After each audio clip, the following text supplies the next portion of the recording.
네. 오늘은 그 공론장의 정치적 기능, 그러니까 사회적 그 구조가 어떻게 정치적인 공론장으로까지 이제 전이 되고 발전되고 진화하느냐에 대한 이야기입니다. 그래서 2장은 사회적 구조에 대한 거고 3장은 정치적 기능에 대한 겁니다. 그래서 이 내용을 잘 이해하시면은 아마 이 책의 가장 중요한 내용이지 않을까 싶습니다. 아주 재밌는 내용도 많고 또 미처 몰랐던 내용들도 많이 있기 때문에 여러분들에게도 도움이 됐으면 좋겠고요.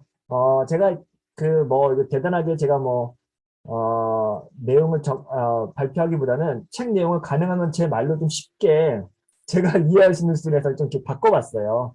그래서 이제 뭐 책을 이제 인용하면서 따온 거긴 하지만, 그래도 가능한, 이 하버마스의 좀 어려운 그 문장 구조를 좀 쉽게 한 걸로 제가 발제를 했으니까 여러분들이 뭐 책, 따라오시면서 밑줄을 그셔도 좋겠고, 네, 논의를 따라오시면 될 것 같습니다. 제가 그 앞부분에 숫자를 쓴 거는 그 페이지 숫자예요. 그러니까 보시면서 그 내용들을 좀 눈으로 따라가셔도 좋을 것 같아요.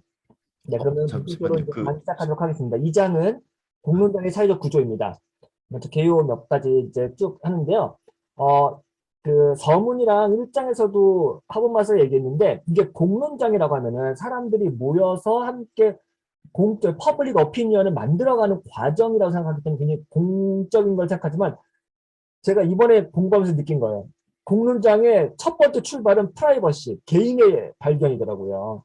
그리고 사적 개인들이 어떻게 분화되고, 그리고 어떻게 개인의 주권과 권리를 획득하는 과정. 이게 첫 번째 전제더라고요. 그리고 경제적 인간, 그리고 개인의 주권을 어떻게 만들어가는 그 과정이 첫 번째 그 공론장의 출발이고, 이것이 확보가 되어야만 공론장이 만들어지더라고요. 그래서 이번에 저도 알게 됐어요. 이제 사적 개인, 그러니까 근대의 출발, 개인의 출발이라고 우리가 흔히 많이 얘기 많이 하는데, 로크나 홉스로부터 주권 개념이 개인의 주권 개념이 생기잖아요. 권리 개념이 생기고 이제 여기서부터 논의를 출발하더라고요. 이게 너무나 중요하고 부르주아 사적 개인 그리고 이 개인이 어떻게 자신의 경제적 독립과 혹은 그 핵가족 시대에 자신이 어떤 그 상품적인 경제적 인간으로 자립하느냐에 따라서 이게 바로 이제 공론장의 첫 번째 전제 조건이더라고요. 그래서 이게 굉장히 중요하거든요. 경제적 인간이라는 게 되게 중요하고 상품을 이제 교환하는 주체로서의 인간이 너무나 중요하구나. 그걸 제가 알게 됐어요.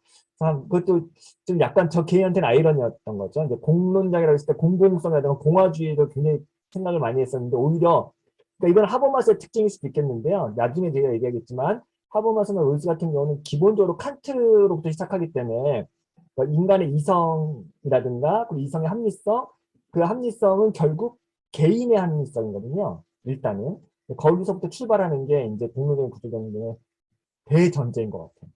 그 내용을 오늘 이제 쭉 이야기하도록 하겠습니다. 그래서 95쪽부터 시작하는 이런 건데요. 부르주아 공론장은 공중으로 결집한 사적 개인들의 영역입니다. 그래서 이 사적 개인들을 먼저 분석하는 게 이 책의 핵심이라고 할 수 있습니다. 그래서 국가로부터 규제받는 공론장의 저항. 그러니까 우리 아까 과시적 공공성이라고 하는 거는 국가가 어떤 국가의 정책이라든가 그 어떤 뭘 만들어갈 때 굉장히 이제 국가가 비밀스럽게 공개하지 않고 그리고 국가 어떤 주권자의 의지를 통해서 만들어가는 건데 그렇게 만든 공론장에 개인들이 저항하는 방식으로 이제 만들어진 거죠. 사적인 것과 공적 상품 교환의 공권력이 대결하는 거죠. 이 사적인 것은 부자 개인들이고 국가가 운영하는 상품 교환의 공권력에 대항하는 것. 이 대결 구도가 이제 18세기에 이제 폭발적으로 일어났다 이렇게 합니다. 그래서 정치적 대결의 매체는 공적 논의였다라고 얘기하고요. 그러니까 이 공적 논의라는 건 뭐 두 가지가 있는데 이성에 호소하는 이제 근대적인 주체 개념이 나오고 또 이런 호소를 궤변으로 경멸하는 이런 또 반대급부도 있었다고 이야기를 합니다. 일단 첫 번째 부르주아는 사적 개인들이다라고 하는 대전제를 시작하고요. 이들은 지배하지 않는다. 그러니까 이제 지배자의 논리 그리고 지배 의지의 논리에 저항하는 사람들이기 때문에 이제 서로 지배하지 않는다는 원칙이 있었고요. 이들은 지배의 집중에 대항하는 것이 아니라 기존의 지배 원칙을 무력하게 하는 것이다라고 이야기합니다. 예. 그다음에 이제 부르주아 공중의 원칙이라는 건 공개성. 그러니까 아까 그 과시적 공공성이라는 거는 비밀스럽고 그 궁정 안에서만 자기네들끼리 정책을 만드는 어떤 비공개성이 되는 이거에 저항하는 거죠. 지배 자체를 변화시키는 의도를 갖고 있습니다. 공적 논의가 가져온 권력의 요구는 지배에 대한 정당화의 기초를 대체하려는 것이죠. 그래서 이제 그동안에 이제 주권자라고 하는 주권자의 의지에 의해서 국가의 권력이 집중되는 것에 대한 그 정당성에 대한 저항이라고 할 수 있겠습니다.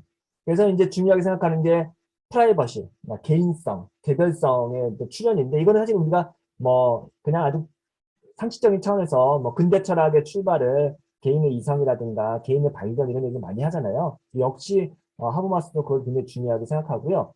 핵가족적 사생활 영역이 발생하는 거고 그 영역이 이제 공중과 관련된 주체성으로 나온 사적 경험이 특이한 공적 논의를 이끌었다. 왜냐면 이제 대가족 중심 혹은 뭐 마을의 뭐 우리 동네 뭐 최씨 집안들의 어떤 그 일군 뭐 단락 여기서 이제 핵가족으로 분화하고 핵가족으로 분화했을 때 아버지의 역할, 그 아버지가 그 가계의 어떤 경제적 그 책임을 떠안고 그러면서 동시에 그런 사람들이 상업을 하면서 나름의 주체성이 발현되는 거죠. 그래서 우리 가문이라든가 가계, 가속, 하우스홀드가 아니라 개인으로서 이제 상품을 거래하는 개인으로서 이제 나오는 그 논의.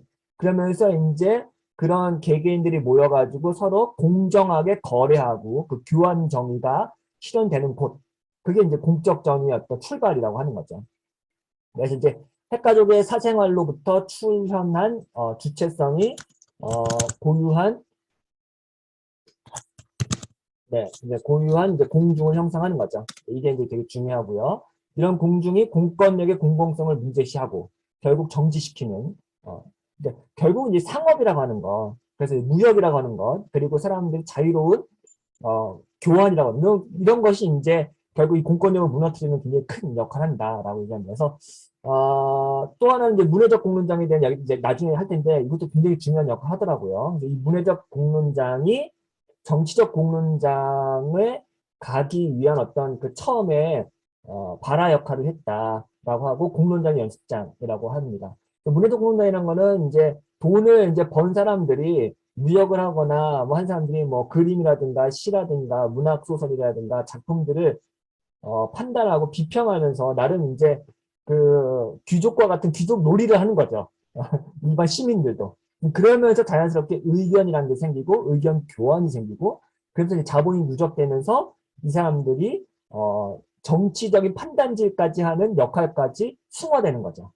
네, 그렇게 해서 이제 공론장이 형성됐다 이렇게 그 역사를 이제 추적하고 있습니다. 사적 개인들이 새로운 프라이버시에 대한 진정한 경험을 통해서 자기 계몽화되는 과정. 나도 내 의견이 만들어질 수 있구나. 나도 내 나름의 어떤 판단과 생각을 할 수 있구나. 하면서 자기 스스로 성장하는 경험을 하거든요. 그래서 이게 하버마스가 공론장의 나중에 뒷부분에 가면 가장 중요하게 생각하는 게 성장이에요. 예, 이 성장이라는 말을 써요. 그러니까 결국 이 성장이라는 말은 의사소통을 통해서 상대방의 의견을 경청하면서 내 의견이 조정되고 내 의견이 발전되는 그 과정. 이것 자체를 이제 민주주의의 핵심으로 본 거예요. 그래서 굉장히 중요하다. 그래서 여기 이제 그 부르주아 시민들도 자기 계몽화되는 과정을 이야기를 합니다. 그래서 정치 경제학 이외에 심리학이 중요했다. 18세기에. 이거 굉장히 중요하죠. 이 심리학이라는 것이 결국은 자기 내면을 돌아다보고 내 판단과 내 이성과 내 의지를 검열하는 과정. 이런 게 되게 발달했다고 하고요. 그래서 뭐 열람실, 극장, 박물관, 연주회 이런 논의를 이끄는 것. 자기 의견을 마음껏 펼치는 것이 이제 심리학적 관심이었다라고 하면서 정치 경제학뿐만 아니라 이제 심리학도 많이 발전했다라고 이야기를 합니다. 원래 이제 문해적 공론장은 그 궁정의 과시적 공공성이었죠. 그러니까 이따 나중에 나오겠지만 음악회를 연다든가 아니면은 뭐 미술 작품을 한다든가 초상화를 그려달라고 하는 거는 내가 고용하는 거잖아요. 음악인이라든가 궁정음악가라든가 미술가 다 고용하는 거잖아요. 그래서 이거는 귀족들 논리였거든요. 그리고 궁정에서만 아주 그들끼리의 어떤 그 문학 활동이었거든요. 문예 활동. 근데 이게 이제 일반 시민으로까지 확 퍼지면서 이제 이게 개방되고 궁정 예술이 무너지고 이제 말 그대로 예술 활동이 상업화되는 과정. 이 예술 활동이 상업화되면서 내가 돈 많으니까 나도 좀 비싼 그림 살 줄 알고 나도 음악회에 참여할 줄 알고 이렇게 되면서 공론장이라는 것이 완전 이제 폭발적으로 성장하게 되는 거죠. 이런 것이 되게 중요하게 됐다 얘기를 합니다. 그래서 공적 논의의 기술은 중산층의 부르주아가 궁정, 귀족, 사교계와 교류하면서 학습하게 되고 도시라고 하는 것. 이게 도시도 되게 중요하게 얘기하더라고요. 도시가 같은 공론장과 비슷한데 이때에 이 도시는 궁정의 문화 정책에 대립한 초기의 문화적 공론장이다. 그래서 커피하우스, 살롱, 만차나 이런 것들이 이제 이 커피하우스와 살롱의 역할을 이제 프랑스, 독일, 영국 해가지고 이제 18세기에 얼마나 3천 개씩 막 늘어났는데 도시에서 이런 것들의 또 발전사를 이제 설명하고 있습니다. 그래서 정치적 공론장은 결국 문화적 공론장에서 나온다는 게 지금 2장과 3장의 이야기고요. 그래서 이 여론이 국가와 사회, 국가라고 하는 것은 이제 공권력이죠. 그 당시까지도 절대 군주가 통치하는 시기였으니까 이 국가가 갖고 있는 공권력과 시민사회가 발전하면서 시민들의 다양한 그 핵가족으로 인해서 분화되는 사회를 연결하는 게 이제 여론이었다라고 하는 이야기를 합니다. 네. 본격적으로 이게 이제 서론이고 이 이야기 이제 풀어가도록 하겠습니다.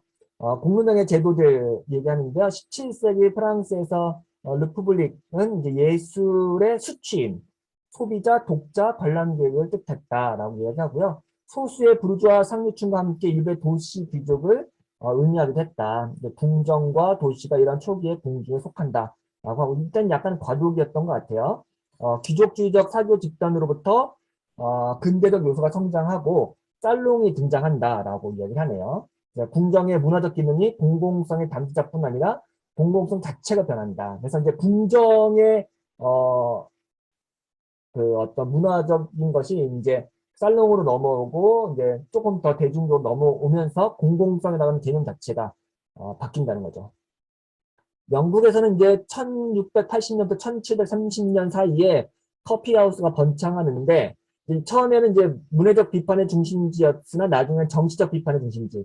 제가 지난번에도 뭐 우스갯소리 얘기했던 우리나라의 어떤 그 기사식당 같은 거죠. 이제 기사식당 같은 데서 이제 기사님들이 이제 이야기하면서 뭐 연예계 얘기도 하지만 정치적인 판단질을 하는 건데 이게 이제 소위 이제 영국이나 독일 같은 데서 18세기 초에 커피하우스에서 이제 진행됐던 거고요. 귀족주의적 사교계와 부르주아적 지식인들 사이에서 교양층의 평형이 이루어졌다라고 하는 거. 그래서 이제 이런 것들이 교양이라고 하는 거. 그러니까 교양이라는 게 뭐랄까, 뭐 교양 있다 이런 것이 아니라 사실은 이제 기본적으로 문화를 향유한다는 거잖아요. 이런 것들에 대한 것들이 귀족에서 이제 부르주아로 넘어온다는 시기.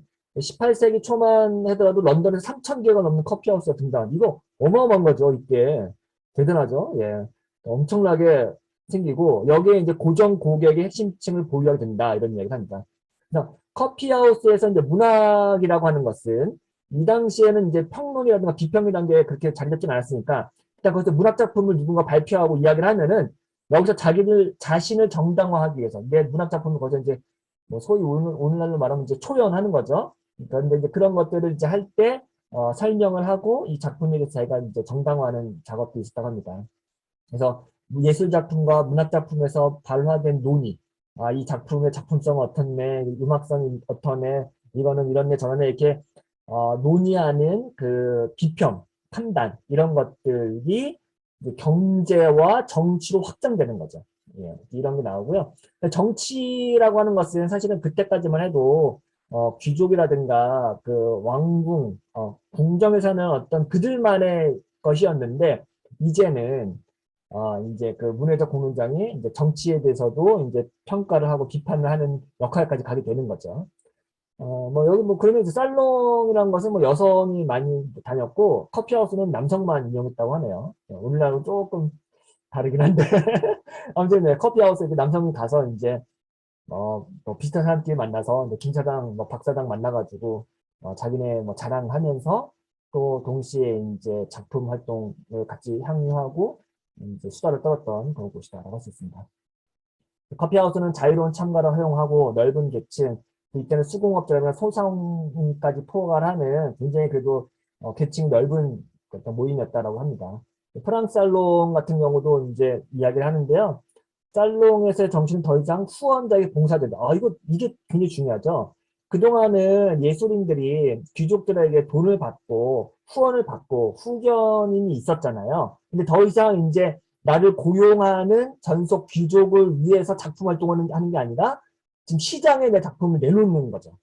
그러면 거기에 이제 지금 돈 많이 번 그 무역업자들, 상업자들이 내 작품 사가는 거죠. 이렇게 되면서 문화예술인들이 엄청나게 이제 새로운 팔로워를 열게 되는 거죠. 네. 그래서 이제 여기 의견이라고 하는 거. 지금 내가 어떤 의견을 갖고 어떤 주관적으로 판단한다는 것이 경제적 예속의 촉박으로부터 해방된다. 이것도 되게 중요하죠. 옛날에는 돈을 대는 사람, 그리고 돈을 댄 사람의 군위에 맞는 작품을 하는 것. 고용인, 피고용인으로 예술이 있던 이게 여기서부터 해방되는 그런 과정이 일어나고요. 18세기 문필가들은 자신의 생각을 토론에 붙이는 걸 당연하게 생각했다라고 이야기합니다. 그래서 새로운 작품, 뭐 음악을 포함해서 먼저 포럼에서 자신을 정당화해야 했다. 이거 역시 이제 아까 독일이라든가 이런 데서 똑같이 이제 이야기했던 것입니다. 네, 영국에서. 독일에서는 부르주아 공무원적인 제도들, 도시가 존재하진 않았다고 합니다. 근데 여기 지식인들의 만찬에 국어학회, 그러니까 독일어 학회죠. 이런 것들에서 비슷한 활동을 전개했다고 하고요. 여기 국어학회는 또 그런 역할을 많이 했다고 하는데 학회가 발전한 거죠. 다른 신분에 속한 사람들 사이에 평등과 모임이 가능하도록 하는 것을 목적으로 했다라고 합니다. 그래서 시민들은 여기서 사회적 위계질서의 경계를 넘어서 귀족과 단순한 인간으로 만났다라고 얘기합니다. 그러니까 학문이라고 하는 어떤 그 매개체를 통해서 인간 대 인간으로 만나고 의견 대 의견으로 만나는 게 비로소 가능해지는 거죠. 네. 그래서 당시 사회적 평등은 국가 외부에서의 평등으로만 가능하다. 이 말이 뭐냐? 국가가 관장하는 계급 구조가 있어요. 귀족층이 있고, 뭐, 왕정이 있고, 뭐, 일반 시민이 있어요. 여기서는 정치적으로는 계급화가 있는데, 사회적 평등은 국가가 관장하는 어떤 모임이 아닌 그 밖에서는 이미 사회에서는 평등하게 사회적 평등이 이루어졌다라고 하고, 거기서만 일단 가능했다라는 얘기를 하는 거죠. 교양인 궁중이 오성의 공적 사용을 통해 합리적으로 의사소통하는 것은 모든 지배관계를 위협함으로 공개되는 것으로부터 보호받을 필요가 있다. 네. 그래서 이제 사실은 말 그대로 이때는 이제 분열되는 시기인데 이런 공론장이라든가 커피하우스나 살롱에서 마음껏 자기 의견을 발표하고 격이 없이 판단질을 하기 시작하는 이게 이제 사실은 어쩌면은 그 윗사람들 혹은 윗대가리들 볼 때는 불안한 거죠. 정치인들, 그 귀족층이 볼 때는 굉장히 이제 불안한 건데 여기서는 그런 실험들이 일어나고 있었고 이게 이제 확장되면은 말 그대로 공공성이라는 개념 자체가 완전히 바뀌어버리게 되는 거죠. 근데 이제 위험했다고 하네요. 왜냐면 이제 제후들의 비밀 경찰이 공개성을 관장하기에 이성은 자신을 드러내 보일 수 없었다. 그러니까 마음껏의 의견을 펼치는 것도 이제 불안불안한 거예요. 왜냐면 그 제후가 약간 그 권력을 쥐고 있는 사람들은 아무래도 이런 게 불편하겠죠. 마음껏 그 사람들의 의견을 소통하는 그런 어떤 세계가 바뀌는 그 변화에 불안했고 이런 것 때문에 이성이라고 하는 것은 굉장히 용기가 필요했던 거예요. 칸트가 말한 것처럼 감히 알려고 하는 그 용기가 필요했던 시기였던 것 같아요. 여기서 이제 이성의 공로는 아직 비밀에 의존해요. 그러니까 이걸 마음껏 그 공개성 있게 펼치지 못했던 거고 이성의 공중은 비공개적인 것. 이렇게 했다면서 이성의 빛은 단계적으로 드러난다. 라고 해서 이제 언젠가는 이게 이제 확산되고 보편화되는 과정이 나오는 거죠. 예.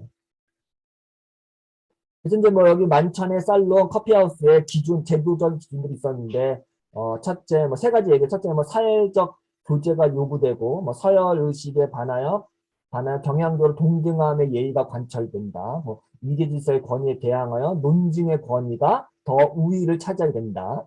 둘째, 이제까지 의문시되지 않았던 영역의 주제화를 전제한다. 다양한 주제들을 갖고 감히 시민들이 그 주제로 이야기할 수 있는 되는 거죠. 그래서 공중이 비판적으로 다루는 일반적인 것은 여전히 해석의 독점에 귀속된다. 이게 이제 어떤 거냐면 예를 들어서 문학, 철학, 예술이 교회와 국가의 권위에서 여전히 강력했어요. 그러니까 교회 문학, 교회 예술, 혹은 철학이라든가 문학 이런 것들이 굉장히 굉장히 귀족적인 어떤 거였는데 점차 이것들이 시장을 위해 생산되고 시장을 통해 준비됨에 따라 문화적 재화들은 일종의 정보와 유사하게 된 거죠.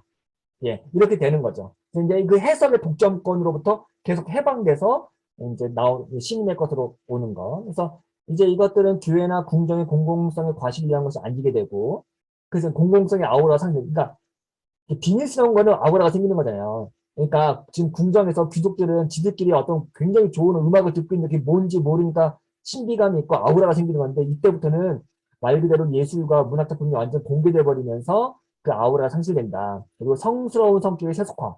그러니까 교회 음악이라든가 이런 것들이 완전히 세속화되는 거죠. 사적 개인들은 작품을 세속화시켰다. 이런 표현이 나와요. 예, 되게 좋은 표현인 것 같아요. 이들은 서로 합리적 의사소통 과정을 거쳐서 작품의 의미를 자율적으로 잡고, 그러니까 해석의 독점권으로부터 해방되니까 마음대로 판단질하는 거죠. 해석하는 거죠. 그래서 자율적으로 해석 공동체가 생기고 그걸 더 복돋워 주고 밖으로 표현하고 이런 것들이 이제 나왔다고 합니다. 그러면서 이제 제일 중요한 거, 문화를 상품 형태로 전환하고 사고 팔 수 있는 걸로 가능해지는 거예요. 이때부터 그러니까 이 경제적인 방식으로 재화가 바뀌면서 완전히 이게 성격이 바뀌는 건데요. 공중의 원칙적 비폐쇄성을 가져온다. 예, 좀 말이 어렵지만 이 예술 작품이라든가 우리가 어떤 상품에 대한 폐쇄적인 어떤 것을 완전 개방시켜 버리는 역할을 한다는 거죠. 누구든지 평등하게 돈이라는 가치만 있으면 그 다양한 귀족만 누릴 수 있는 걸 내가 살 수 있게 된 거죠. 이건 엄청난 변화죠. 그래서 공중은 독자, 청자, 관중으로서 소유와 교양을 전제로 하면, 그러니까 내가 그 소유권만 있으면 그리고 교양만 있으면 누구든지 신분의 차별에서 계급의 차별 없이 자기 의견과 모든 걸 할 수 있다는 얘기 나오고요. 시장을 통해서 큰 공중의 한가운데서 자신을 이해하고 이에 존재한다. 그러니까 이 시장이란 것이 얼마나 이 당시에 그 평등한 교환 관계를 만들어낸지를 보여주는 거예요. 그래서 제가 이 책 읽으면서 마지막에 하겠지만 제레미 벤담은 아담 스미스로부터 시작했다. 아담 스미스가 있었기 때문에 가는 이런 표현이 나와요. 이게 제가 무슨 말일까 했었는데 이게 나중에 설명하겠습니다. 그러니까 결국 이 경제적 인간으로서 탈바꿈 되고 이 시장이란 것이 얼마나 평등한 거냐. 그리고 여기서부터 어떻게 이제 공평한 거래가 교환이 나오느냐. 이거에 따라서 공론장의 성격이 규정되고 정치적 공론장은 이런 그 시장의 논리를 모방했다고 얘기를 해요. 예. 네. 뭐 18세기까지 모든 음악은 과시적 공공성 아까 얘기했지만 예배라든가 궁정에서 어떤 그 아우라를 풍겨내는 그 궁정 음악이었던 거죠. 예배의 경건함과 품위, 궁정 모임의 축제 이런 것들은 이제 그 한 걸로 이제 그 기능을 했는데 이제 이게 바뀌는 거죠. 뭐 시민들은 교회나 상류사회 밖에서 음악을 들을 기회가 거의 없었죠. 사립 음악 서클이 공적 연주단체로 자리를 잡고 돈을 받고 입장을 허용하죠. 음악 연주는 상품이 되죠. 목적 없는 음악의 탄생. 그러니까 아까 여기 목적이라는 거는 나를 고용한 고용인이 있는데 그거 없이 그냥 내가 예술활동을 하는 거죠. 음악 자체를 듣기 위해 공중이 모이고 재산과 교양을 갖춘 누구든지 허용하고 음악은 이제 자유로운 선택과 변화하는 선호 대상이 되고 예술은 자유로운 비전문가들의 판단으로 표현되고 공중은 누구나 판단할 수 있다. 비판적 신금으로서 공중을 둘러싼 논쟁은 회화에서 가장 격렬했다. 그게 네. 그러면 이게 무슨 얘기였죠? 음악은 한 번 듣고 그 평가하기도 그런데 예술 작품이랑 미술 작품은 두고두고 보면서 막 평가할 수 있잖아요. 그러니까 이제 이게 가장 격렬하게 일어났대요. 이해할 만하죠? 화가는 길드, 궁정, 교회로부터 해방되고 수공업으로부터 자유예술이 발생했다. 뭐 이렇게 이야기를 합니다. 계속 문화적 공론장, 이게 사회가 분화되는 과정인데, 박물관도 되게 중요한 역할을 했죠. 박물관 가서 예술에 대해서 비전문가들이 판단하는 거예요. 네. 토론이 예술 습득의 매체가 되고, 대화로서의 예술 비평이 성립하고, 궁중의 비전문가도 판단이 조직화되고, 예술 비평가라는 직업이 탄생했다. 예. 근데 지금 이제 하버마스가 이런 이야기를 끌고 가는 이야기를 아시겠죠? 판단질, 비평질이라고 하는 그 부르주아 공론장의 출현으로부터 이제 앞으로 이제 전개될 의회와 의회주의 그리고 이제 민주주의까지 넘어가는 그 과정을 이제 역사적으로 추적하는 겁니다.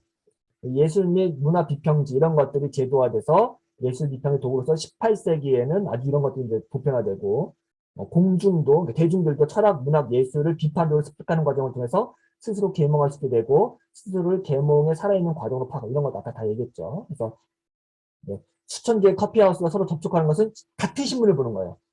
네, 3천 개의 커피하우스가 같은 신문을 보면서 이제 여론이라는 것이 이제 만들어지는 거죠. 또 재밌게 우리가 라디오에 사연 보내는 것처럼 독자 편지가 있었대요. 그래서 독자 편지를 보내면은 그게 이제 또 다시 막 신문에 반영되고, 그리고 공중을 스스로 대상으로서 문학 속에 들어가면, 이거는 이제 당시에 문학 작품들을 발표하는데, 아직까지 이 대중들은 비평을 할 때 그 문학 속에 등장하는 캐릭터들 있죠. 그걸 통해서 자기 자신을 발견하고 동일시하는 거죠. 근데 이제 문학 속에 들어감으로써 자신을 이해하게 되는 그런 어떤 문학 평론가들이 나옵니다. 라고 얘기합니다. 그래서 1709년에 에디슨이라고 하는 사람이 테틀러라고 하는 어떤 그 교양 잡지인 것 같아요. 이거를 발간하고 여기서 이제 예절과 도덕의 비평대로 자리매김하기 시작하고요. 그래서 이제 여기 당신이 이제 이때부터는 이제 약간 수준 높은 칼럼들이 이제 실리기 시작하나 봐요. 그래서 이제 여러 가지 평론들이 나오기 시작하는데 여기서는 이제 이런 것들이 오늘날로 말하면은 굉장히 이제 수준 높은 비평 잡지가 되는 건데 여기서 이제 관용이라고 하는 그 18세기, 19세기 가장 중요한 화두잖아요. 이런 것들에 대한 이야기들을 하고 도덕신학 이런 것들은 이제 부르주아 도덕성을 해방시키고 학자들의 철학으로부터 생활지혜 해방을 노력하고 굉장히 다양한 이야기가 나온다고 할 수 있고요. 이런 것을 읽고 토론하는 공중은 스스로를 자기를 이 주체로 만들면서 주제로 삼는다. 이 대화의 주제로 자기 자신을 이야기하게 되는 거죠. 여기서부터 이제 부르주아 시민들이 이제 탄생하는 거죠. 예. 요것도 재밌습니다. 이제 가족의 변화. 그럼 여기서 이제 그 건물의 그 구조에 대해서 간단히 언급을 하거든요. 그래서 되게 재밌는 부분인데, 핵가족이 가져온 변화라는 건 아까 제가 간단히 언급했지만 굉장한 거였어요. 가족권의 영역이 독립적인 걸 보니까 핵가족이란 거는 결국 옛날하고 다르게 엄청난 그 대가족하고 다르게 그 대가족이란 거는 같이 이제 농장에서 같이 막 집단으로 이제 생산을 하면서 같이 먹고 사는 거잖아요. 근데 핵가족이 되면은 아까 제가 얘기했듯이 가장이 나름대로 이제 그 책임을 지고 나가서 상품을 팔고 돈을 벌어오는 상황으로 바뀐 거죠. 모든 사회적 연관으로부터 분리되죠. 가족 공동체로 분리돼서 순수한 인간성의 영역으로 스스로 인식했다. 그러니까 나를 자립적인 인간, 경제적 주체로서 그리고 내가 스스로 이제 판단하는 그 개체로서 성장하는 경험을 가져다 줬다고 합니다. 그래서 독립성이라고 하는 것이 생기고 시장의 사적 영역에 대한 실질적 종속. 그러니까 내가 귀속되는 거는 우리 가족 공동체라든가 우리 할아버지부터 이어져 내려오는 그 가업, 유업이 아니라 내가 종속된 오로지 시장이에요. 시장의 그 논리에 저는 직접적으로 귀속되는 거예요. 무슨 얘기가 있죠? 그래서 여기서 이제 시장의 사적 영역에 대한 실질적 종속으로 자기 자신을 이해하게 된다는 거죠. 상품의 소유자는 이제 상품을 내다 파는 저 개인이죠. 상품의 소유자들은 어떤 면에서는 자신을 자립적이라고 생각할 수 있는 거죠. 내가 물건 떼서 내가 팔아야 되는 상황이 되는 거죠. 국가의 감독과 통제로부터 해방되고 수익성을 기준으로 자유롭게 결정하는 거죠. 내가 가격을 결정하고 얼마에 팔까를 스스로 판단하게 되는 이게 대단한 거죠. 예, 그때 이제 인간이 이제 자립성을 되는 거고요. 누구에게도 복종할 의무를 지지 않고 경제적 합리성에 따라서 작동하는 익명의 법칙. 그러니까 시장의 법칙에 내가 어떻게 판단하는 건데 내 이 물건 얼마에 팔지 계속해서 끊임없이 결정하는 인간으로서 쓰게 되는 거죠. 그래서 이들의 법칙, 그 시장의 법칙이란 정당한 교환. 그러니까 시장에서 물건값이 그 수요와 공급이 조절되고 물건값이 결정되는 거에서는 나름 합리적이다. 그리고 나랑 정당한 교환이 있다라고 하는 이데올로기가 작동을 하고 그것이 나를 보장해 주는 거죠. 네, 그래서 정의에 의해 폭력을 극복할 수 있다라고 판단이 되는 거죠. 그래서 지금 시장의 교환이라고 하는 교환 법칙, 교환 정의라고 하는 것이 지금 작동하고 있고 그거에 내가 어떻게 합리적으로 맞춰갈 수 있는지 비로소 이제 고전적 자유주의, 고전적 자본주의라고 하는 것이 이제 여기서 만들어지고 이 18세기에 이런 경제적인 인간이라든가 상업적 인간이 만들어짐으로써 굉장한 사람들의 의식의 변화가 일어났다라고 이야기를 합니다. 예. 예, 정치적 공론장과 연관해서 문해적 공장, 조금 이렇게 연결되는 건데요. 공중과 토론의 문해적 공론장의 기능이 공권력에 대한 비판으로 성립되면서, 그러니까 재화와 물건이라든가 혹은 예술작품에 대해서 공권력에 대해서 비판으로 넘어가고 공론장의 기능이 변화합니다. 여기서 이제 프라이버시의 경험 맥락이 이를 얘기합니다. 그러니까 지금 이미 이제 지민들은 그 문해적 공론장이 됐건 그 경제적 공론장이 됐건 거기서 시장을 통해서 자신이 경험을 해가지고 계몽화되고 어떤 경험치를 쌓은 거예요. 네, 이런 이제 누적된 그 성장한 계몽화된 개개인들이 이제 정치라든가 공권력에 대해서도 이제 비판하기 시작하는 거고 이 공론장이 18세기에 정치적 영향을 갖게 되는 과정에는 공개성의 원리. 지금 시장에서는 나름 다 공개가 됐고 또 작품에 대한 해석도 다 공개가 된 상황에서 정치만 남았거든요. 정치, 지들끼리 쑥닥거리는 그 정치에 대해서도 이제 어쩔 수 없이 공개를 요구할 수밖에 없게 된 거죠. 그래서 이 당시에 뭐 국가 기밀, 그리고 절대 지배의 어떤 그 헌법에 대한 거, 제왕의 어떤 비밀스러운 문서 이런 것들을 다 저항하는 게 나오고요. 그러니까 왕의 칙령, 왕의 지시, 왕의 어떤 그 명령 이런 것과 달리 법은 불법적이고 지속적인 걸 가지고 있다라고 하는 게 로크가 얘기하는 거죠. 그때 이제 이 당시에 로크라든가 몽테스키에라든가 이런 사람들이 법의 지배, 그러니까 군주라든가 혹은 주권자의 지배가 아니라 법이라고 하는 상징, 그리고 이 법은 우리 모두가 다 공개적으로 함께 따라야 되는 어떤 이상의 합법성이죠. 이것들을 통해서 우리가 이제 정치를 변화시키다라고 나오는 거고요. 이제 이때부터 이제 이런 철학자들이 이런 얘기를 많이 하는 거죠. 법은 일정한 일반성과 지속성을 갖는 이상의 규칙이다. 몽테스키에는 지령과 칙령에 의한 정도를 나쁜 종류의 법이라고 부르고, 권위가 아니라 진리가 법을 만든다. 법의 합리성이 내재하며 이 합리성에서 이 진리와 정의를 실현된다라고 하면서 이제 의지라고, 왕의 의지라고 하는 거에서 이성의 법칙이라고 하는 것을 넘어가는 과정을 이야기합니다. 그래서 비밀이 의지에 기초한 지배를 유지하는 데 기여했듯이 공개성은 이성에 기초한 지배를 관찰하는 데 기여한다라고 이야기합니다. 그래서 부르주아 공동체에서 발전시킨 정치의식, 그러니까 절대 지배에 대항하고 일반적이고 추상적인 법 개념과 법의 요구를 표현하며 결국엔 자기 자신을 이 법의 유일한 합법적 원천으로 주장하게 된다. 그러니까 결국 이제 학습한, 계몽화된 개개인들이 시장의 법칙, 그리고 또 이 공론장에서 학습한 다양한 어떤 보편 준칙이라는 것들을 이제 법에도 이제 승화시켜서 만들어가는 과정을 이야기하는 거죠. 여기에서 이제 역시 이제 신문이라든가 잡지의 역할이 되게 중요한데 뒤에 나옵니다. 18세기 여론은 자신이 논쟁들과 합리적인 개념을 부여한 규범들에 대해서 입법적 권한을 주장하기 시작한 거예요. 여론이 입법까지 넘어가는 과정. 요거는 이제 제가 이따가 좀 설명을 할 건데 입법, 입헌주의, 그러니까 다양한 시민들이 의견을 모아서 법을 만들고 그 법을 우리가 스스로 만들었지만 우리가 스스로 또 거기 귀속되는 거죠. 저희 칸트가 말한 것도 비슷한 건데, 그러니까 법을 우리가 만들고 우리가 스스로 거기에 이제 종속되게 만드는 거죠. 그때 종속은 우리가 이제 합당하게 받아들이는 종속인 거잖아요. 그렇죠? 우리 모두가 동의했으니까. 이런 것들이 이제 여론에서 입법으로 가는 과정을 칸트라든가 하버마스 같은 사람들은 굉장히 중요하게 여기는 거고, 이건 나중에 이걸 비판하는 게 홉스라든가 칼슘미트 같은 계열이거든요. 이건 또 제가 나중에 설명드리겠습니다. 그래서 이제 정리하면은 공론장은 기존의 권위에 대항하여 공개성의 원리를 사용하기 때문에 초기에는 정치적 공론장의 객관적 기능을 문해적 공론장의 범주로부터 얻은 자기 이해, 즉 사적 소유자의 이해를 개인적 자유 일반의 이해에 수렴시킬 수 있었다. 그래서 이 사적 소유자가 학습한 그 경험치를 자유의 일반적인 자유의지에 이렇게 이해에 수렴시키는 방식, 그러니까 이게 추상화되고 보편화되는 방식이죠.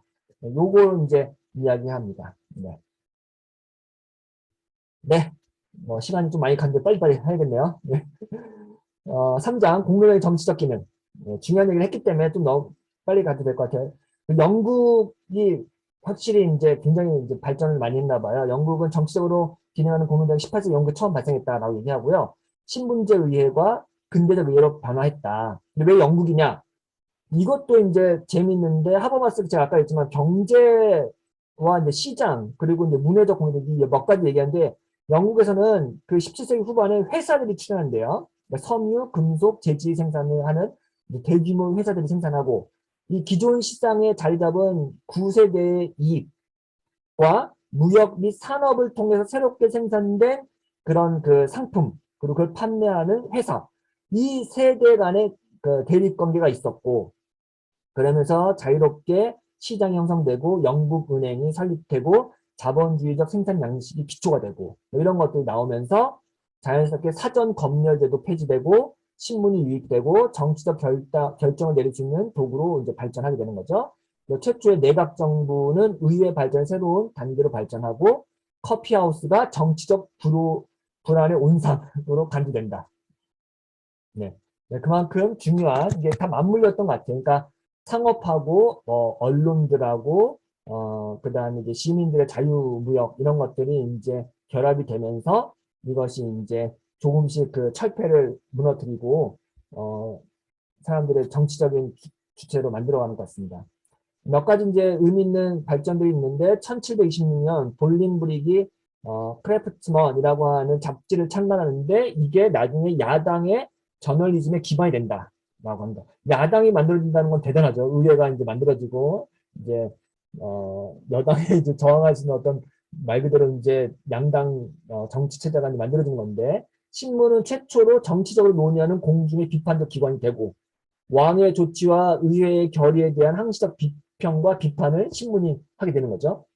공론정의 발전은 정부와 신문의 대결 상대에 따라서 측정된다. 그러니까 공론정이 얼마나 발전하는가는 그러니까 이때는 약간 과도기적일 것 같아요. 과시적 공론장에서 부르주아 시민 공론장과 함께 맞물리면서 공론정이 발전하고 여기서 정부의 입장과 신문으로 대립되는 야당, 시민들의 목소리가 결합되는 이런 방식인 것 같아요. 이거는 뭐 엄청 디테일하게 설명하지는 않는데 큰 맥락에서 이렇게 설명하더라고요.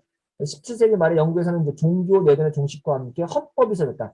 이거는 그 하버마스 여기서 자세히 언급하진 않는데 그 낸시 프레저는 이제 그런 얘기를 하죠. 종교 전쟁이 끝나서 베스트팔렌 조약이 30년 종교 전쟁이 끝나고 베스트팔렌 조약이 만들어지잖아요. 그러면서 이제 처음부터 국제법이라는 게 생기기도 하고 이제 그렇게 나오는데 여기 이제 영국 내에서도 이제 헌법이 이제 17세기 말에 생긴다라고 하고요. 법치국가 요소들을 실현하는데 뭐 인신보호법, 권리선언 이런 게 나오고요. 1727년부터 크래프트먼의 영향으로 체계적인 야당이 탄생하고 문학과 신문을 통해서 의회에서의 정치적 논쟁을 공중에게 중계하고 이것도 대단하죠. 신문을 통해서 의회에서 지금 막 엄청난 논쟁을 벌이고 있는 거를 대중들에게 막 중계해 주는 거죠. 이때부터 이제 큰 변화가 일어나죠. 야당은 권세에 의해 부패한 궁정당에 반하여 항상 옳은 것처럼 여겨지고, 그러니까 이제 야당이 이제 국민들의 이제 시민들의 목소리 대변하는 것처럼 나오고, 그래서 이제 18세기 초부터는 국민감정, 공공의 목소리, 공공정신 이런 표현들은 야당이 의지할 수 있는 실제가 되고 이제 이게 여론이라고 하는 말로 바뀌게 됩니다. 네. 18세기 말에는 정당들이 이제 다양한 조직들을 만들고요. 그래서 지역위원회 설치하고 조직적 형태 만들고요. 그리고 정치적으로 논의하는 공중은 1792년 폭스와 하원 연설에서 승인을 얻게 된다. 뭐 이런 얘기를 하고요. 여론이 의회에서 최초로 언급되는 계기가 된다면 1792년. 네. 공중이 교육과 정보를 갖춤으로 근거 있는 견해를 가지게 된다. 여론은 공적 토론에서 형성된다. 뭐 이런 얘기를 합니다. 프랑스에서도 이제 정치적으로 논의하는 공중이 출현하는데 영국은 한 100년의 어간에 걸쳐서 민주주의가 발전하고 의회가 만들어지는데 프랑스는 반대예요. 프랑스는 여전히 기반이 없었대요. 그러니까 이런 비판은 제도 되지 않고 저널리즘, 의회, 제도 다 이런 게 없었어요. 여전히 10분 간의 차이가 엄격했고 왕이 공권력을 독점하고 왕을 제외한 모든 사람이 이제 시민이었다. 그래서 이제 부르주아 귀족 왕의 지위 구분이 됐는데 이 프랑스는 혁명을 통해서 한 번에 그냥 확 뒤집어 버리거든요. 그래서 이제 오히려 빨리 된 것도 있어요. 하지만 이제 오랜 시간 거치지 않았기 때문에 제도적으로는 좀 불안했다라고 얘기를 해요. 예. 거대한 규모의 공론적 사업을 목표로 한 백과전서파. 이거 이제 백과전서파라고 하는 거는 뭐 여러분 뭐 말 그대로 백과전서라고 하는 그러니까 온 세상의 모든 지식을 내가 보편적으로 만들겠다고 하는 거죠. 여기서 이제 몽테스키에라든가 루소 포함되나 뭐 이런 사람들이 이제 포함돼가지고 일군의 이제 지식인들, 이제 엔사이클로페디아라고 하는 오늘날 우리가 알고 있는 사전을 만들고자 하는 이게 사전이라는 게 의미가 뭐예요? 이게 시간과 장소라든가 어떤 계급을 떠나서 모두가 다 동의할 만한 읽으면은 이제 아주 간단하면서도 핵심적으로 그 개념을 정리하는 그런 개념이잖아요. 그러니까 백과전서를 만드는 그 지식의 백과전서를 만들자는 어떤 운동이 있었고 이 사람들로 말미암아 보편적인 여론이라는 것들이 굉장히 중요해졌다고 하는 거고요. 이것은 이제 출판하는 단계에서 철학자들 도덕적 의도는 간접적으로나마 정치적으로 발전한다라고 하는 거죠. 이제 대중들의 목소리를 내는 거죠. 그래서 네커라고 하는 사람의 보고서가 정치적으로 기능하는 공론장으로 성공한다고 하는데요. 이때는 이제 이런 때는 이제 무슨 어떤 국가의 어떤 정책이 있으면 거기에 이제 진정서를 제출하는 방식으로 공중의 논의를 담아서 이제 내는 거죠. 이제 그러니까 아마 이제 계속해서 이제 여론을 집어넣는 과정인 것 같습니다. 그러면서 이제 삼부회라고 하는 것, 뭐 옛날에 뭐 사회시험에 배웠나 모르겠는데 이제 뭐 귀족, 뭐 고위 성직자, 평민 이루어지 이런 정책 심의 기구인데 이런 것들이 이제 없어졌다가 다시 이제 생기기도 한다고 합니다. 그래서 영국은 오랜 시간에 걸쳐 정적 공동체가 발전했고 프랑스는 혁명으로 이루어져서 약간 불안정했다 이런 얘기를 하고요. 프랑스 혁명 헌법을 성문화하는 과정에서 나타난 공론전의 정치적 기능들은 유럽 전체로 전파되는 슬로건이 돼서 영국이 조금 더 안정적으로 발전했지만 프랑스가 혁명적으로 빠르게 되고 그것이 굉장히 그 프랑스 혁명이 가져다준 정치적 공론적이라는 것이 오히려 이제 파급력은 더 셌다 이렇게 얘기를 하더라고요.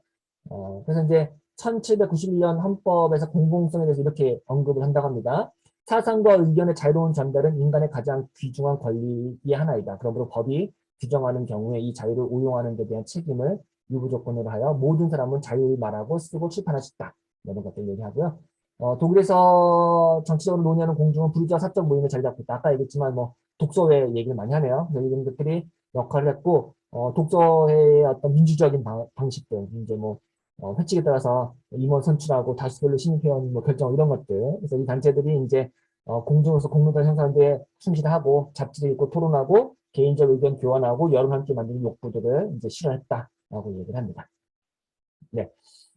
이게 중요한 게 그 공론장의 정치적 기능은 아까 제가 상품 교환, 그 사회적 노동이 국가 감독으로부터 해방되죠. 그러면서 부르주아 사회 전체 발전사의 특수한 국면과 관련해서 이해할 수 있는 거예요. 그래서 이 상품 교환과 노동의 교환이라고 하는 것들이 이 사회적 조건이 그렇죠? 그리고 자유화를 지향하는 시장 이것이 개인들 상호 간의 문제로 만들어지고 사적 그러니까 개인의 주체성과 사적인 문제로 이제 바뀌어지고 이게 이제 부르주아 사회의 사상화를 완성하고 그다음에 이런 자유로운 개인 시민들이 함께 여론을 만드는 것 이게 이제 발전 단계인 것 같아요. 여론이라고 하는 공론이라고 하는 것은 결국 이 부르주아 시민 계급층들이 사적 개인들이 만들어낸 거다라는 거죠.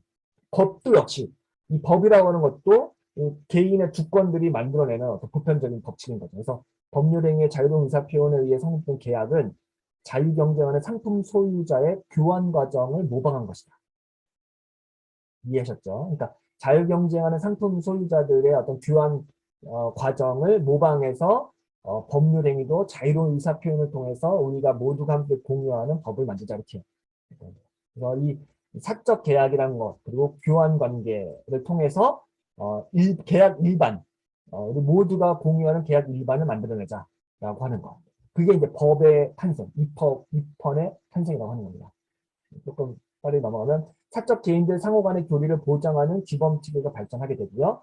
성문화한다는 것은 법을 성문화한다는 것은 사적 소유제도를 보장하고 그것과 관련된 계약, 사업, 상속의 기본제를 보장하는 것.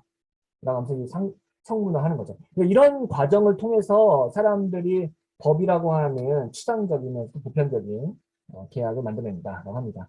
그래서 먼저 프러시아 1794년, 오스트리아에서는 1811년 이런 법들이 만들어지면서 부르주아 사회의 이익을 위해서뿐만 아니라 부르주아 사회 특유한 매체 속에서 발생했고 이런 것들은 이제 공중으로 결집한 사적 개인들의 공적 동의를 여러 번 거친 것이다.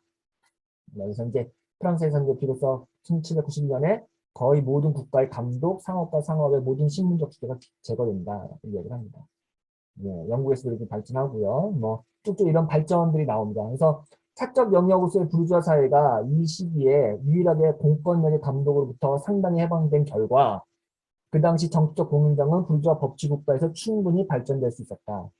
그래서 제가 이번에 알게 되는 거는 뭐냐면 정치적 공론장이 발전하는 그 모태에는 계속 제가 사적 영역이라는 것이 확보가 되고 부르주아 사회에서 어떤 자유로운 그 교환 권리가 성립되고 나니까 물론 거기에 교양이라는 게 있고 소유라고 하는 개념 이 두 가지 개념이 이제 맞물리니까 이게 자연스럽게 정치적 공론장으로 가는 그리고 법제화되는 과정이었다라고 합니다. 네. 뭐 지배로부터 자유, 그러니까 그리고 이제 강압으로 자유 이런 것들이 이제 나오고 시장의 비폭력적 결정에 종속된다. 이거 제가 아까 얘기했죠. 일반 그 시민들 부르주아들은 시장의 결정에 종속되는 거죠. 그러니까 이게 시장이라는 것은 어떤 권력 의지라든가 뭐 독점권을 갖고 있는 사람에 귀속되는 게 아니고 추상적이고 보이지 않고 아주 보편적인 거잖아요. 근데 그래서 내가 자연스럽게 귀속된다고 하는 것을 한계로 받아들일 수 있는 거잖아요.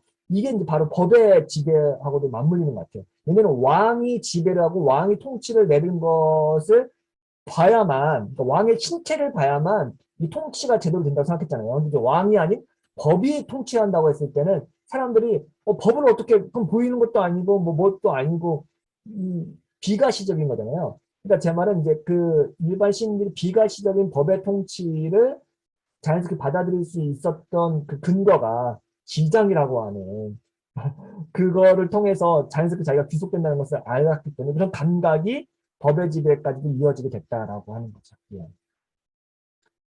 예, 그러면 국가 기능은 일반적 규범에 귀속함으로써 자유시장의 질서가 보호되고요. 예.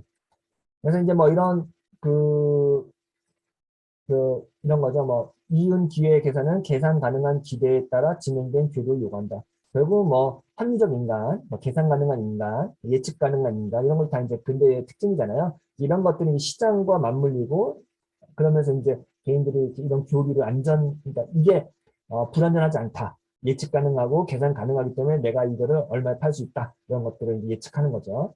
그런 인간들이 탄생하면서 자연스럽게 권한의 영역의 분수를 지키는 것, 그리고 법적 형식성 이런 것들이 법치국가의 이제 기준이 되는 거죠. 그래서 합리적 행정부, 독립적 사법부 이런 것들이 조직적으로 만들어지고 국가의 법과 시장의 법칙은 상응한다.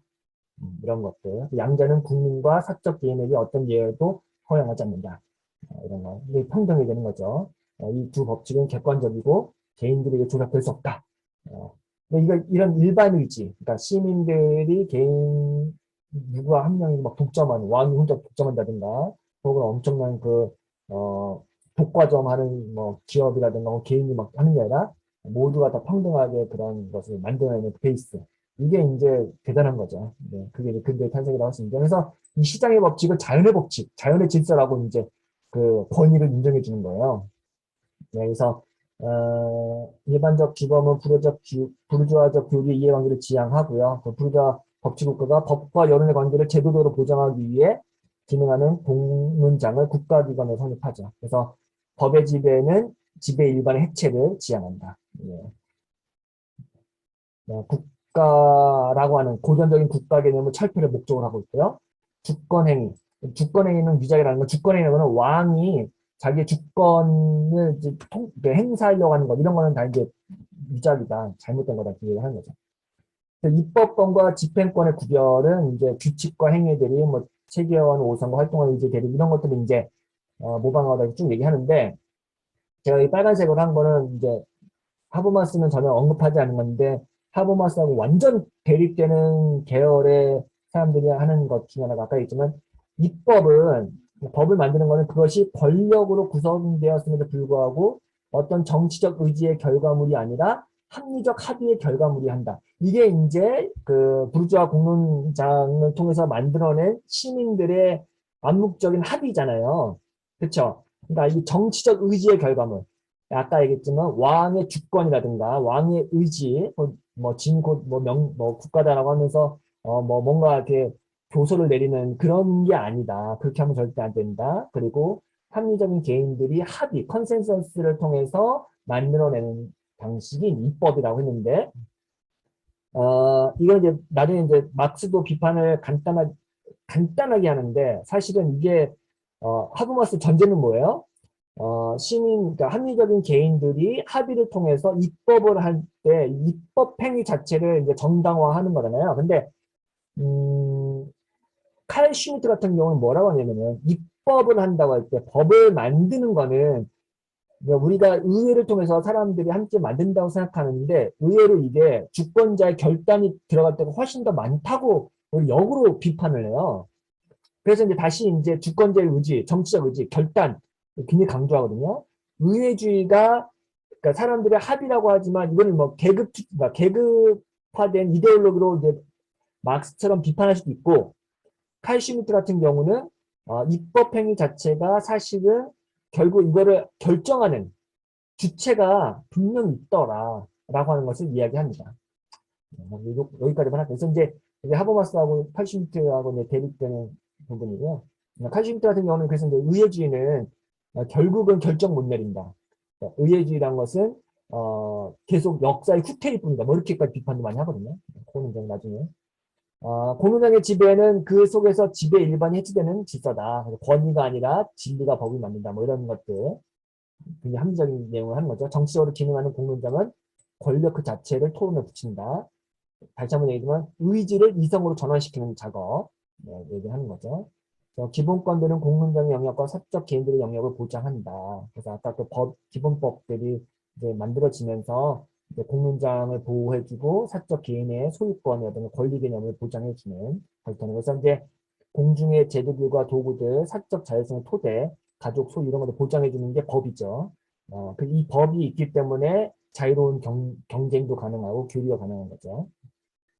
여러분 그 169쪽 각주 한번 보시겠어요? 책 있으신 분들은 여기 재밌는 이야기가 나와요. 근데 이거는 뭐 각주를 살짝 언급하는 건데 이거는 뭐 연구 주제로도 할 수 있을 법한데 이 뭐라고 얘기하냐면 종교개혁이 일어나고 나서 사적 개인 이거는 뭐 여러 가지 분석도 많이 있긴 한데 그 종교개혁 이후에 종교가 사적인이 된다. 이거는 이제 뭐 루터 같은 그 개인의 의지를 강조해서 내가 이제 하나님 앞에 결단적으로 나가는 그런 신앙인으로서의 결단도 중요하고 또 하나는 아까 얘기했지만 베스트 팔렌주야. 그러니까 종교개혁 이후에 그 영주의 종교를 따라가는 것. 이게 조금씩 분화되는 거거든요. 이런 게 종교라는 것이 막 강압되지 않는다는 거, 국교와 폐지라는 이런 것들이 나오고요. 그러면서 이제 종교의 사적 수행이 새로운 사생활 영역의 기능이자 동시에 상징이 됐고 종교의 자유가 최초의 기본권을 여겨줄 수 있다라는 얘기가 나와요. 근데 이제 여기까지 얘기하고 더 나가진 않는 게 그렇다고 해서 인권의 어떤 최초의 어떤 뿌리가 그러면 종교의 자유로부터 나왔냐? 그건 또 아니다라고 얘기를 하기는 해요. 사적 개인의 정치적 참여로서 이제 인권이 나온 거지. 그렇지만 이제 종교의 자유, 종교 개혁을 통해서 종교의 자유가 만들어지고 기본권이 만들어진 것 이것에 대해서는 어떤 정치적인 해석이나 이런 것들은 충분히 할 수 있을 것 같아요. 그래서 이런 것들도 한번 주겠고 쉘던 월리라고 하는 사람이 쓴 정치와 비전이라는 책이 있습니다. 그래서 거기 1권에 보시면 우리나라 말로 1, 2, 3권이 다 번역이 되는데 Politics and Vision이라고 하는 유명한 책인데 1권에 보면은 루터의 종교개혁과 정치, 칼뱅의 정치, 종교개혁과 정치 뭐 이런 것들 초대교회 이런 되게 기독교적인 맥락을 정치학적으로 분석한 게 나와요. 그래서 그것도 혹시 참고하실 분들은 참고하시면 좋을 것 같아요. 네. 네. 9시까지 끝내겠습니다.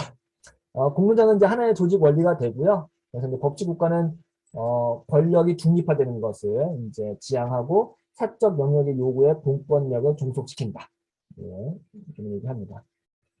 뭐 여기가 뭐 교양 그리고 재산 이게 이제 하나의 이제 허용 기준이 된다라고 얘기하고요. 경제적 사회적 조건들이 모든 사람에게 허용 기준을 충족시킬 수 있는 동등한 기준을 제공할 때 공론장은 비로소 보장된다. 그러니까 공론장이라는 것이 이게 우리가 마음껏 사람들이 함께 모여서 자신의 의견을 교류하는 정말로 공개된 그런 공간이 되려면 어떻게 되냐?